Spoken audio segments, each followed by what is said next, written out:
আসসালামু আলাইকুম গাইস, কেমন আছেন সবাই? আশা করি সবাই ভালো আছেন। এটা হচ্ছে আমার স্টাইল বিরিয়ানি, মানে কারো থেকে শেখাও না, কিছুই না, জাস্ট আমি করি এভাবে।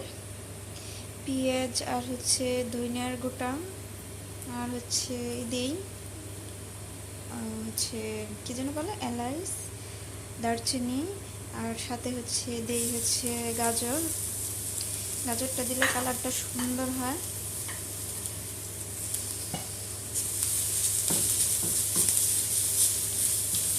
সাথে একটু হলুদ দেবো শুধু কালার হওয়ার জন্য, আর কোনো মশলা দিব না। সাথে জিরে থাকলে আর একটু ভালো হয়।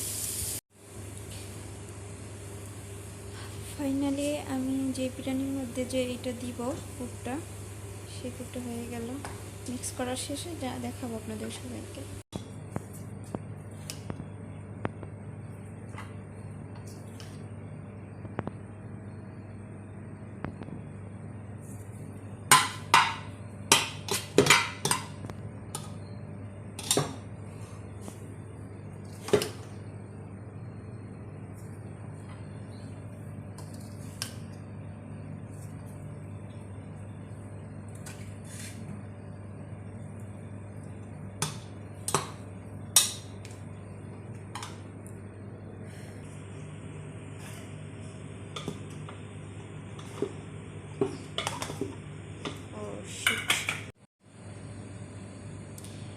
এটা হচ্ছে আমার গাজরের বিরিয়ানির ফাইনাল লুক।